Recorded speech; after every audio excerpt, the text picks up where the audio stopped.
Hello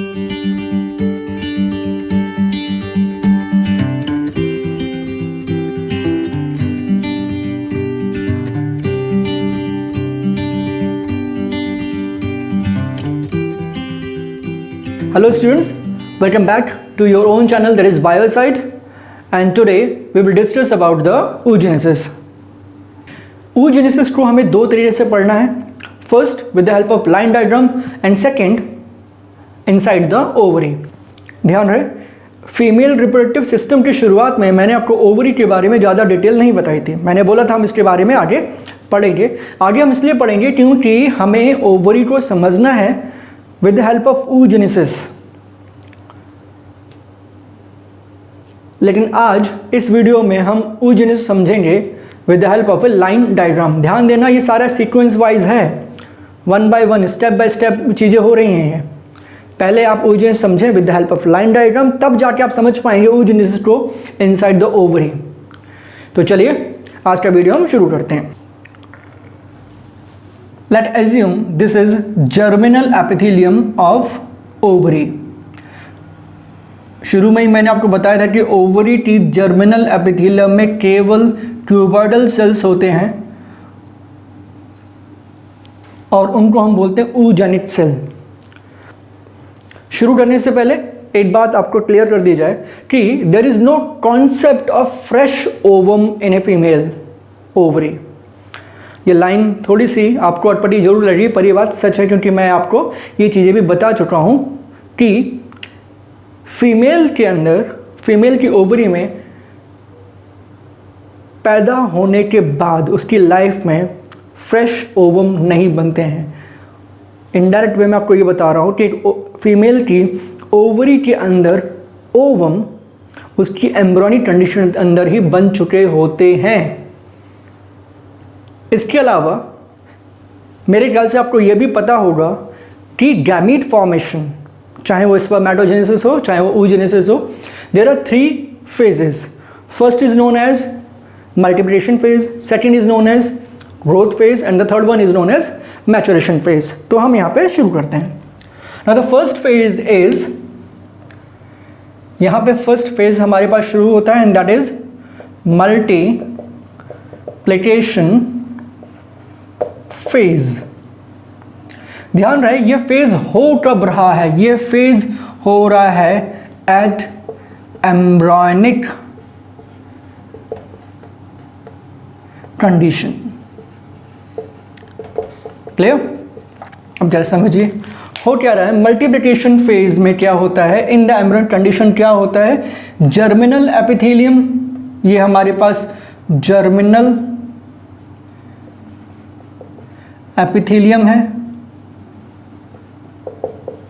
और ये germinal epithelium के oogenetic सेल्स हैं.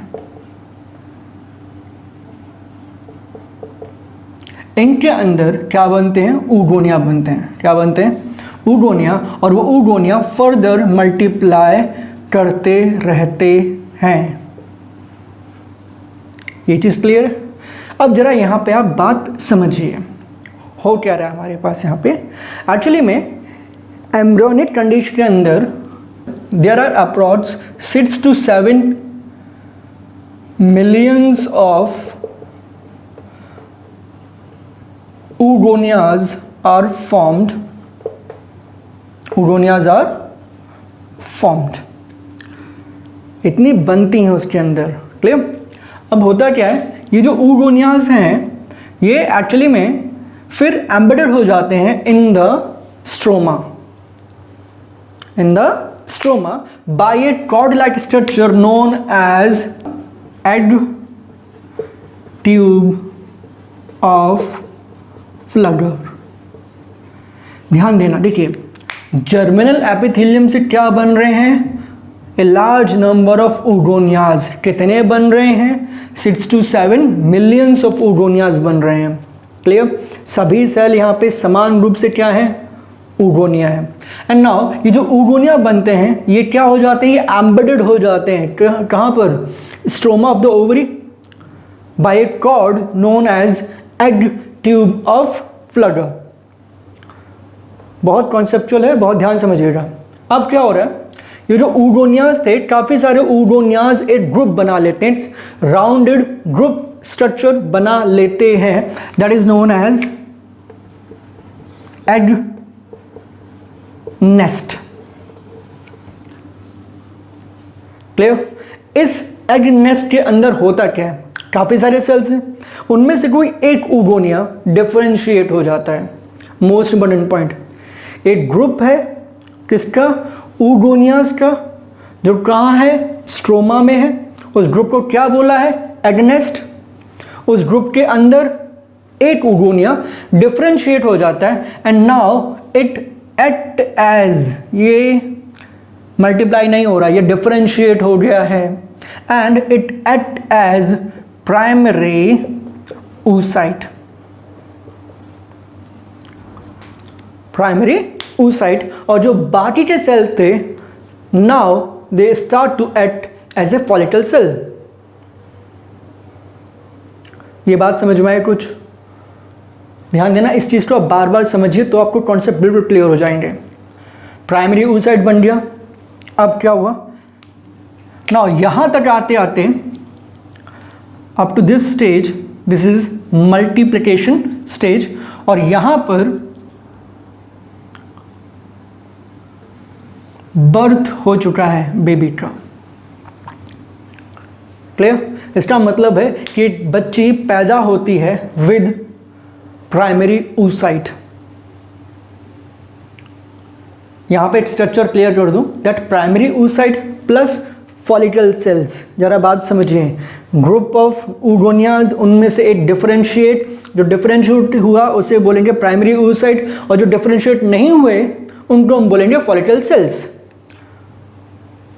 Primary oocyte plus follicle cells equal to Graafian follicle. Clear है? मेरी बात समझ में आ रही है? ओके। अब जब एक बच्ची पैदा होती है तो उसके अंदर 2 मिलियंस ऑफ ऊगोनियाज ही रह जाते हैं।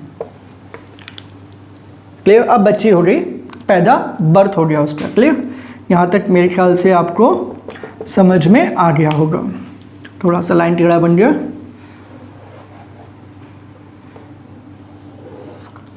राइट, यहां तक हो गया मल्टीप्लिकेशन फेज। नाउ अब बच्ची पैदा हो चुकी है, जैसे ही पैदा होती है वैसे ही शुरू होता है दूसरा phase, that is known as growth phase. अब इसके अंदर क्या हो रहा है, ये जो प्राइमरी oocyte है इसके अंदर मेयोसिस शुरू हो जाती है। क्या शुरू हो जाती है? Meiosis first. यहाँ पे सब क्या हो रही थी हमारे पास, माइटोसिस। तो यहाँ पे प्लॉइडी क्या थी, 2n। इसकी प्लॉइडी क्या है, 2n। पर यहाँ पे क्या हो रहा है, मेयोसिस शुरू हो जाती है और यहाँ पे प्राइमरी oocyte मेयोसिस में अरेस्ट हो जाता है इन प्रोफेज। इन प्रोफेज मतलब कि बच्ची जब पैदा होती है तो प्राइमरी oocyte में प्रोफेज शुरू हो जाती है, पर तो प्राइमरी oocyte में मेयोसिस फर्स्ट शुरू हो जाती है लेकिन कंप्लीट नहीं होती। वो किसमें पड़ी रहती है, प्रोफेज फर्स्ट में पड़ी रहती है। अब कब तक पड़ी रहेगी, बात ये आती है, कब तक पड़ी रहेगी हम बाद में देखते हैं, लेकिन फिलहाल हमें ये देखना है कि अब इसमें होगा क्या। अब इसमें क्या हो रहा है, जो प्राइमरी oocyte था इसका साइज इंक्रीज होता है। अब साइज का इंक्रीज हो रहा है तो उसे क्यों हो रहा है, सबसे पहली बात तो ये कि उसका साइज इंक्रीज क्यों हो रहा है, क्योंकि जो आसपास में उसके फॉलिकल सेल्स थे वो उसे क्या देने लगते हैं, नरिशमेंट। अब जब नरिशमेंट दे रहे हैं तो वो डिजनरेट भी होंगे, तो दूसरे सेल्स आएंगे जो उसे नरिशमेंट देंगे। इसका मतलब क्या है कि प्राइमरी oocyte का साइज इंक्रीज होता जा रहा है ड्यूरिंग दिस स्टेज, और उसके आसपास में ग्राफिन फॉलिकल्स की लेयर बनती जा रही है। ये बात समझ में आई है? चलिए, अब ये ग्रोथ फेज चलता रहेगा। ध्यान देना, हर एक ग्राफिन फॉलिकल में क्या चल रहा है, ग्रोथ फेज चलता जा रहा है। सब में मेयोसिस फर्स्ट चल रही है और वो किसमें अरेस्ट हो गए हैं, प्रोफेज में। अब क्या होगा, अब आई प्यूबर्टी, तो अब आई मेंस्ट्रुएशन साइकिल, तो ओव्यूलेशन होगा। अब ओव्यूलेशन होगा तो क्या होगा, तो ये जितने ग्राफिन फॉलिकल थे इसके अंदर उनमें से कोई एक ग्राफिन फॉलिकल की बारी आएगी और केवल उसी के अंदर ग्रोथ फेज खत्म होगा, बाकी सबके अंदर ग्रोथ फेज चलता रहेगा। ये बात समझ लीजिए। चलिए, तो यहां तक क्लियर है। अब कौन सा फेज? ये ग्रोथ फेज खत्म हो रहा है हमारे पास। ग्रोथ फेज कब तक चलेगा? यहाँ पे बर्थ हो गया था और एट प्यूबर्टी, ये कहाँ तक चलेगा? प्यूबर्टी तक चलेगा। जैसे प्यूबर्टी आएगी इसका मियोसिस फर्स्ट कंप्लीट हो जाएगा एंड रिजल्ट इन 2 सेल्स। अब जरा यहाँ पे देखिए, प्यूबर्टी हुई, प्राइमरी oocyte की मियोसिस कंप्लीट हो गई, it result in 2 cells. But यहाँ पर अनइक्वल डिवीजन होता है, ध्यान रहे। यहाँ पे एक तो बनता है बहुत बड़ा सेल जिसके अंदर most of the part of the cytoplasm आ जाता है, और एक होता है बहुत ही छोटा सेल जिसके अंदर बहुत ही छोटा जिसके अंदर बहुत ही थोड़ा साइटोप्लाज्म आता है। इसे कहते हैं हम फर्स्ट पोलर बॉडी। ये जनरली डीजनरेट हो जाती है in humans, and this is the second one, this is known as secondary oocyte। ये कौन सा फेज चल रहा है? ये फेज चल रहा है मैचुरेशन। Maturation phase. ध्यान देना बच्चों, बहुत इंपॉर्टेंट है। मैचुरेशन फेज हर ग्राफिन फॉलिकल में नहीं चलता है। In the numbers of Graafian follicle जिसकी भी बारी आती है in a maturation cycle to produce the ovum, केवल उसी के अंदर ग्रोथ फेज खत्म होता है, बाकी सब के अंदर चलता जा रहा है। अब मैचुरेशन फेज आ गया। नाउ ये है सेकेंडरी oocyte। अब यहाँ पे जरा बात देखिए, काफ़ी सारी किताबों में, काफ़ी सारी क्या लगभग हर किताबों में इस सेकेंडरी oocyte को ही ओवम कहा गया है, जो कि टेक्निकली रॉन्ग है। आप इसे इमैच्योर ओवम बोल सकते हैं, but it is not ovum technically, पर लिखा गया वो बात अलग है। अब ओवरी से जो रिलीज होता है, जैसे हम ओवुलेशन बोलते हैं, जनरल डेफिनेशन की, the release of ovum from the ovary is known as ovulation, but ये चीज़ गलत है। ये सेकेंडरी oocyte है, या फिर हम बोल सकते हैं कि ovum in the form of secondary oocyte। And what is secondary oocyte? It is immature ovum, release होता है from the ovary and this process known as ovulation. अभी रिलीज हो गया ओवरी से। अब ये जो सेकेंडरी oocyte है, इसके अंदर शुरू होती है मेयोसिस 2। देखिए मेयोसिस फर्स्ट हो चुकी है इन प्राइमरी oocyte, तो इसके अंदर क्या होनी है? मेयोसिस 2। लेकिन ये मेयोसिस 2 अरेस्ट हो जाती है इन मेटाफेज। क्या सर, कोई ना कोई अरेस्ट होता ही जा रहा है। यहाँ पे प्राइमरी oocyte अरेस्ट हुई इन प्रोफेज में, और यहाँ पे सेकेंडरी oocyte अरेस्ट हुई in metaphase of meiosis second. No, यहाँ पे तो प्राइमरी oocyte भले ही थोड़ी देर के बाद नहीं, बहुत टाइम के बाद, चलो कंप्लीट तो कर ली उसने, लेकिन यहाँ पर क्या होता है, सेकेंडरी oocyte अपनी मेयोसिस 2 को पूरा कर ही नहीं सकता है। वो इसलिए नहीं कर सकता क्योंकि मैंने आपको बोला था कि यहाँ पे होता है unequal division. Most of the cytoplasm comes in the secondary oocyte, but जो सेंट्रियोल होते हैं वो चले जाते हैं कहाँ? फर्स्ट पोलर बॉडी पर। चूंकि इसके पास साइटोप्लाज्म नहीं है तो इसे फर्दर आगे जाके डीजनरेट ही होना है। चलिए अब उसको छोड़ते हैं, अब इसकी बात पे आ जाते हैं। सर आपने बोला इसके अंदर सेंट्रियोल नहीं है, राइट? तो सीधी सी बात है, इसके अंदर मेयोसिस 2 पूरी होगी नहीं, क्लियर? लेकिन सर आपने बोला है कि oogenesis is the formation of ovum, is the formation of ooted, ovum को ही ooted बोलते हैं। लेकिन सर ये ना तो ओवम है ना ये ooted है, इसका मतलब है क्या oogenesis कंप्लीट होगी कि नहीं होगी? होगी, लेकिन उसके लिए मोस्ट इंपॉर्टेंट रोल प्ले करता है स्पर्म। आपको याद है जब मैं आपको स्पर्म के बारे में बता रहा था तो मैंने आपको बताया था कि स्पर्म के अंदर 2 सेंट्रियोल होते हैं, one is known as proximal and other is known as distal. एक स्पर्म का head along with the proximal centriole enter करता है इसके अंदर, ओवम के अंदर। क्लियर? क्यों? अगर वो ना करे प्रॉक्सिमल सेंट्रियोल एंटर, तो फिर मैंने आपको बोला था कि जाइगोट के अंदर डिवीजन नहीं होगी। कुछ याद आया? अब कुछ याद आया तो यहाँ पे आप उसको अप्लाई करें।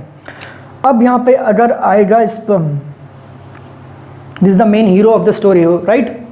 अगर स्पर्म एंटर करेगा सेकेंडरी oocyte के अंदर, अगर फर्टिलाइजेशन होगी और अगर इसका प्रॉक्सिमल सेंट्रियोल इसके अंदर जाएगा तो इसके अंदर मेयोसिस 2 पूरी होगी। ध्यान रहे आगे की स्टोरी इसके ऊपर डिपेंड करती है कि भैया फर्टिलाइजेशन होता है या नहीं होता है। अगर होता है, अगर इसका सेंट्रियोल इसके अंदर जाता है तभी आगे चीज़ें होंगी, अदरवाइज कुछ नहीं। ये जो ओवम है, इमैच्योर ओवम है, ये सेकेंडरी oocyte की फॉर्म में ही रिलीज डीजनरेट हो जाएगा। लेकिन अब स्पर्म एंटर कर चुका है, सेंट्रियोल इसको मिल चुका है, तो इसका मेयोसिस 2 पूरी हो जाएगी। पर अगेन यहाँ पे अनइक्वल डिवीजन होगा। एक बनेगा बड़ा cell, that is known as ovum, या फिर it is known as ooted, and वही एक होगा छोटा सेल जिसके अंदर बहुत ही कम या नाम मात्र के लिए या फिर बिल्कुल नहीं क्या होगा, cytoplasm, and that will be known as second polar body. अब कंप्लीट हो चुकी है, यहाँ से लेके यहाँ तक अब कंप्लीट हो चुकी है oogenesis। तो oogenesis का कंप्लीट होना ना होना किसके ऊपर डिपेंड कर रहा है, यहाँ पे स्पर्म के ऊपर। तो चलिए, मैंने पूरी कोशिश की आपको ये समझाने की, एंड आई होप आप भी पूरी कोशिश करेंगे ये समझने की। ध्यान देना, अगर आपको एक बार समझ नहीं आता तो इसे 2 बार देखें, 3 बार देखें। क्लियर? आई गारंटी यू कि आपको समझ में तो जरूर आएगा ये। चलिए, ये हमारे पास oogenesis कंप्लीट हो गई, लेकिन इसका आउटपुट तो देखें। एक oogenesis में 1 साइकिल ऑफ oogenesis में हमें मिलता क्या क्या है। तो हमें मिलता है नंबर 1 ओवम, जिसको हम और क्या बोलते हैं, ooted, plus first and second 2 polar bodies. यहाँ पे मोस्ट इंपॉर्टेंट पॉइंट याद रहे, आपको काफ़ी सारी किताबों में 3 पोलर बॉडीज भी मिलेगा, पर जो आपको प्रोमिनेंट आंसर है वो है 2 पोलर बॉडी। ध्यान रहे, ह्यूमंस के केस में 2 पोलर बॉडी ही बनते हैं, बाकी अदर के केस में 3 पोलर बॉडी बन सकते हैं। क्लियर? ध्यान रहे, हमेशा पोलर बॉडी में मे करके अगर ऑप्शन आता है तो उसे हम ज़्यादा प्रेफरेंस देंगे, पर अगर मे करके क्वेश्चन नहीं है, मे 2 और मे बी 3, तो हम 2 को प्रेफरेंस देंगे। चलिए, इसी के साथ हमारे पास oogenesis कंप्लीट हुई with the help of a line diagram, और अब नेक्स्ट वीडियो में हम पढ़ेंगे oogenesis को in the ovary. And till then, take care of yourself, of your study and of your channel that is Biocyte. Thank you.